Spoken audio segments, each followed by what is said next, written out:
Okay, बिस्मिल्लाहिर्रहमानिर्रहीम। हम शुरू करेंगे ग्राम पॉजिटिव जो बैक्टीरिया थे उनमें ब्रांचिंग फिलामेंट्स। ठीक है, दो तरह के होते हैं, नोकार्डिया और एक्टिनोमाइसिस। अच्छा, नोकार्डिया इज एरोबिक बैक्टीरिया और actinomyces are anaerobic.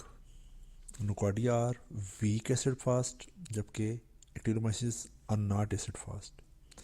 These are found in soil and these are found in normal oral mucosa, reproductive areas में और जीआई के अंदर। जीआई के नॉर्मल फ्लोरे का हिस्सा एक्टिनोमाइसिस।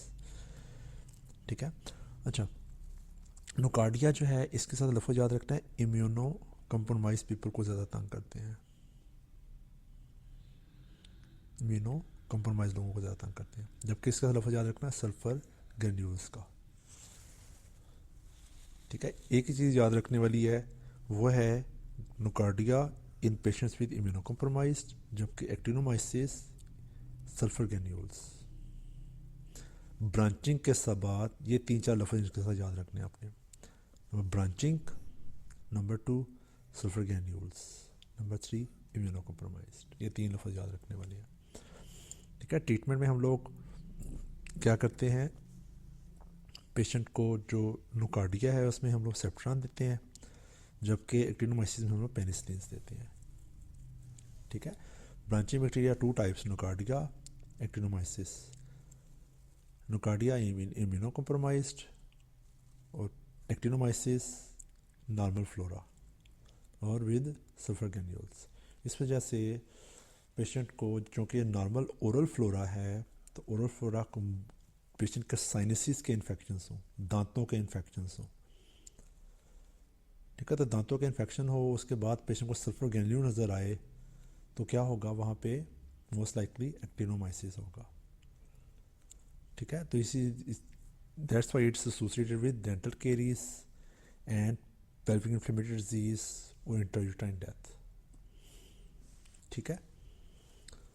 अच्छा जी, next topic is mycobacteria. Most common हमारे हॉस्पिटल्स के अंदर, वार्ड्स के अंदर, स्पेशली पाकिस्तान, इंडिया, बांग्लादेश, यहाँ पे जो बीमारी है ट्यूबरकुलोसिस। ठीक है, तो ट्यूबरकुलोसिस आप लोगों को बहुत अच्छी आनी चाहिए। माइकोबैक्टीरिया क्या है basically, these are acid fast rods. Acid fast rods 3 तरह का हो सकता है, mycobacterium tuberculosis, MSC mycobacterium intracellulars, scrofulaceum और मेरिनम। ठीक है, जो माइकोबैक्टीरियम ट्यूबरकुलोसिस है ये यूजुअली ट्यूबरकुलोसिस करवाता है, जबकि माइकोबैक्टीरियम इंट्रासेलुलर जो है ये भी टीबी करवाता है, टीबी जैसे, लेकिन ये इम्यूनो कंप्रोमाइज लोगों में करवाता है, इम्यूनो कंप्रोमाइज लोगों में करवाता है। ठीक है, एड्स के पेशेंट्स के अंदर। स्क्रूफुलेशियम जो है इसकी एसोसिएशन है लिम्फ नोडिनोपैथी के साथ, लिम्फ नोड इलाज होते हैं। जबकि मेरिनम जो है ये वो पेशेंट्स, जो वो लोग जो काम करते हैं वाटर रिलेटेड एनिमल्स के साथ एसोसिएटेड होते हैं, उनको ये हैंड इन्फेक्शन होता है इसके साथ। ठीक है। अच्छा, ट्यूबरकुलोसिस चूँकि ये एक क्रोनिक इन्फेक्शन है, लंबा चलता है, तो पेशेंट की हिस्ट्री होगी फीवर की, नाइट स्वेट्स की, वेट लॉस की, कफ की, जो कहेगा मुझे 2 हफ्ते से ज़्यादा हो गए हैं, कफ नहीं ठीक हो रही, बुखार होता है, शाम के वक्त हो जाता है, ठंडे पसीने आते हैं। ठीक है, नाइट स्वेट्स, रात के वक्त का ठंडे पसीने आना, बुखार होना। इवनिंग राइस का लफ्ज़ याद रखना है, low grade fever with evening rice. ठीक है। अच्छा, बेसिकली होता क्या है, इसके अंदर कॉड फैक्टर है, सरपेंटाइन कॉड होती है, जो कि माइकोबैक्टीरियम ट्यूबरकुलोसिस का विरुलेंट फैक्टर है। उससे होगा क्या, मैक्रोफेज एक्टिवेट होंगे। मैक्रोफेज क्या करेंगे, TNF अल्फ़ा की एक्सक्रीशंस करवाएंगे। जो TNF अल्फ़ा है ये बेसिकली डिस्ट्रक्शन करवाएगा आगे। ठीक है, और इसका जो सल्फाटाइड कंपोनेंट है ये फेगोलाइसोसोमल फीएन की इनहिबिशन करवाता है। अच्छा, जो ट्यूबरकुलोसिस की पैथोलॉजी है वो बहुत इंपॉर्टेंट है। बेसिकली इनहेलेशन रूट से गया, पेशेंट ने इनहेल किया, रेस्पिरेटरी, सबसे पहले जाके आपके लिम्फ नोड्स को इन्वॉल्व किया, हाइनर लिम्फ नोड इलाज हो गए। दूसरा, जो लंग के अंदर इसकी कोई चीज़, कोई इसकी इन्फेक्शन हुआ क्रिएट, उससे इसको हम कहते हैं Ghon's focus. Lymph nodes plus Ghon's focus दोनों मिलकर कहलाते हैं गोन्स कॉम्प्लेक्स। ये इसको कहते हैं हम लोग प्राइमरी ट्यूबरकुलोसिस। इसको पहले पेशेंट को जो इन्फेक्शन हुआ है उसको कहेंगे प्राइमरी ट्यूबरकुलोसिस। प्राइमरी ट्यूबरकुलोसिस का मेन कंपोनेंट क्या चीज़ है? गोन्स कॉम्प्लेक्स। गोन्स कॉम्प्लेक्स किस चीज़ से बनता है? हरे लिम्फ नोड्स और गोन फोकस से। अच्छा, ये प्राइमरी ट्यूबरकुलोसिस 90% पेशेंट्स के अंदर जब पेशेंट ठीक हो जाता है, या क्या कहते हैं उसको, कैल्सिफिकेशन हो जाती है, और ये 90% पेशेंट के अंदर यही होता है कि पेशेंट ठीक हो जाता है बगैर कोई दवाई लिए। पेशेंट का अपना इम्यून सिस्टम इतना स्ट्रॉन्ग होता है कि वो उस बैक्टीरिया को स्प्रेस कर देता है। ठीक है, तो जिस पेशेंट को प्रीवियसली इससे एक्सपोजर हुआ हो, उनकी हमें एक्सरे के ऊपर फाइब्रोसिस और कैल्सिफिकेशन नज़र आ जाती है। लेकिन 10% केसेस के अंदर क्या होता है कि प्राइमरी ट्यूबरकुलोसिस प्रोग्रेस हो जाती है। इसको हम प्रोग्रेसिव प्राइमरी ट्यूबरकुलोसिस कहते हैं। ठीक है, ये प्रोग्रेसिव प्राइमरी जो ट्यूबरकुलोसिस है उन पेशेंट्स के अंदर ज़्यादा होती है जिनको, जो इम्यूनो कॉम्प्रोमाइज्ड होते हैं, लाइक एड्स के पेशेंट, मेल नरिश्ड होते हैं, जिनके अंदर इम्यूनिटी कम है। ठीक है, उनके अंदर लंग डिजीज़ भी बड़ी प्रोग्रेसिव होगी, और जो बैक्टीरिया है ब्लड के अंदर चला जाएगा। जब ब्लड के अंदर चला गया, अब आपको पता है कि ब्लड ने पूरी बॉडी में जाना है, पूरी बॉडी में कोई भी ऑर्गन इफेक्ट हो सकता है। तो पेशेंट को टीबी, मेनिंजाइटिस, पोर्ट्स डिजीज़ कहते हैं वर्टिब्रा की टीबी को। ठीक है, उसकी इंटेस्टाइनल ट्यूबरकुलोसिस, उसकी स्प्लीन, उसके ग्लैंड्स, एड्रिनल ग्लैंड्स, उसके joints, bones, liver, lungs, lymph nodes, क्योंकि ब्लड के अंदर चला गया ना इन्फेक्शन, तो ब्लड हर जगह पर जाएगा, तो सर से लेकर पाँव तक किसी भी हिस्से की ट्यूबरकुलोसिस हो सकती है। इसको हम कहते हैं मिलरी ट्यूबरकुलोसिस। इसमें कहते हैं मिलरी ट्यूबरकुलोसिस।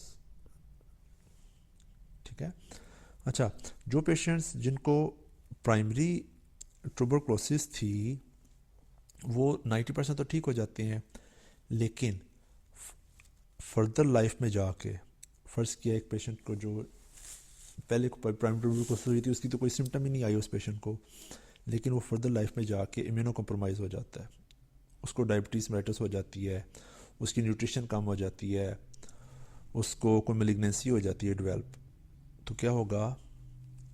रीएक्टिवेशन हो जाएगी। रीएक्टिवेशन होगी, इसको कहते हैं सेकेंडरी ट्यूबरकुलोसिस। ठीक है, अब सेकेंडरी ट्यूबरकुलोसिस वही ऑर्गेनिज्म जो है वो, जो कि आके अंदर छुप के बैठा हुआ था, उसको हमारी इम्यूनिटी ने दबाया हुआ था, वो बैक्टीरिया दोबारा एक्टिव हो जाएगा, तो फिर कैविटीज़ भी बनाएगा, और उस जगह पे केजेशन भी करेगा, स्कार भी बनाएगा। ठीक है, तो लंग के अंदर जो ट्यूबरकुलोसिस है कुछ भी करवा सकती है, कंसोलिडेशन, कैविटेशन, कोलैप्स, फ्यूजन। तो लंग्स के अंदर ट्यूबरकुलोसिस की वजह से कोई भी फाइंडिंग्स मिल सकती हैं आपको। ठीक है, अच्छा, जैसे मैंने कहा था कि जो ट्यूबरकुलोसिस का ऑर्गेनिज्म है बेसिकली कि किस चीज़ को एक्टिवेट कर रहा है? मैक्रोफेजेस को। Macrophages tumour necrosis factor alpha को स्टिमुलेट करते हैं। उससे रिलेटेड पेशेंट को बेसिकली इंटरफ्यूरॉन गैमा रिलीज़ होता है। ठीक है, इंटरफ्यूरॉन गैमा रिलीज़ होता है। इसको टेस्ट के लिए हम लोग बाज़ इंटरफ्यूरॉन गैमा ऐसे भी कर लेते हैं, लेकिन इंटरफ्यूरॉन गैमा ऐसे का मसला ये है कि ये बीसीजी वैक्सीनेशन के बाद भी पॉजिटिव आ सकता है।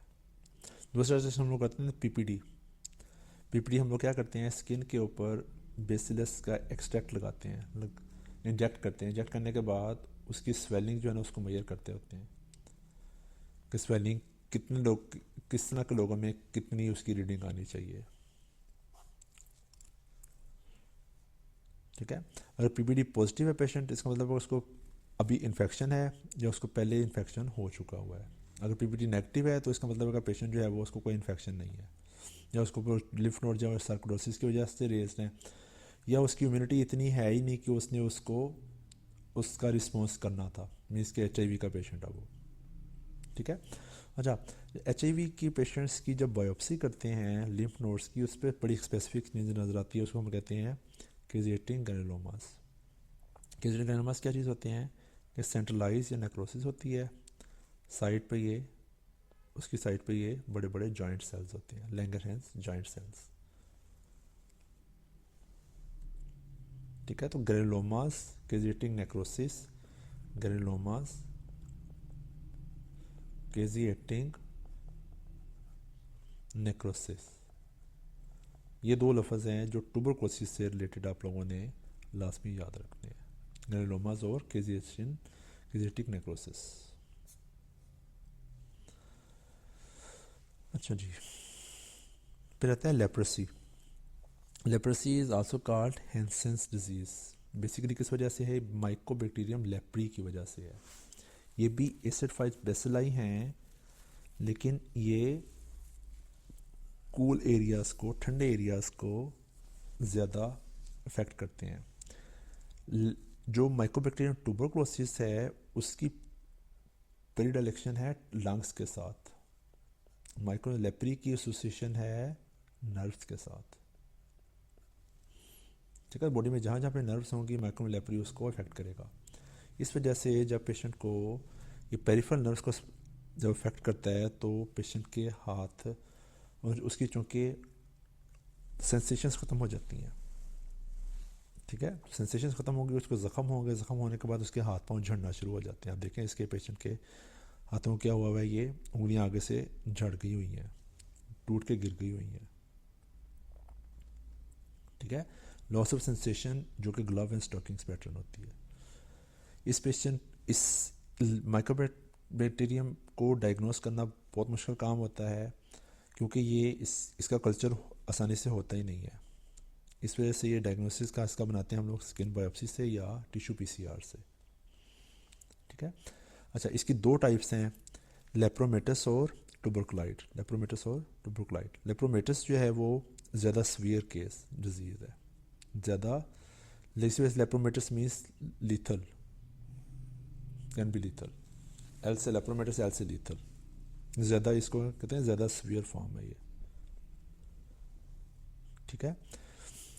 Leonine face, line like face patient का, हाईली कम्युनिकेबल मीन्स कि एक पेशेंट से दूसरी पेशेंट में जा सकती है।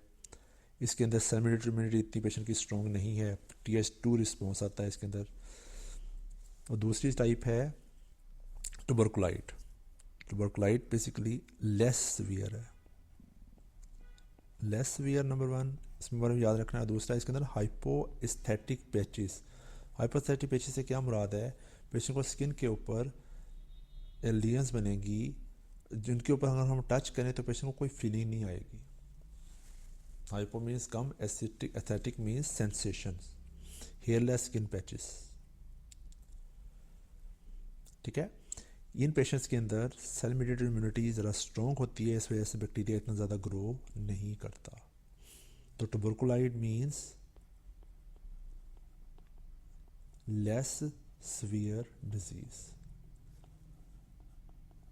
ट्यूबरकुलाइट के अंदर आपको हाइपोस्थेटिक पैचेस मिलेंगे, जबकि लेप्रोमेटिस के अंदर आपको बड़े बड़े इस तरह के नड्यूल्स मिलेंगे, चेहरे के ऊपर ऐसे नड्यूल्स बने हुए हैं, और ये ज़्यादा डेंजरस है, ठीक है।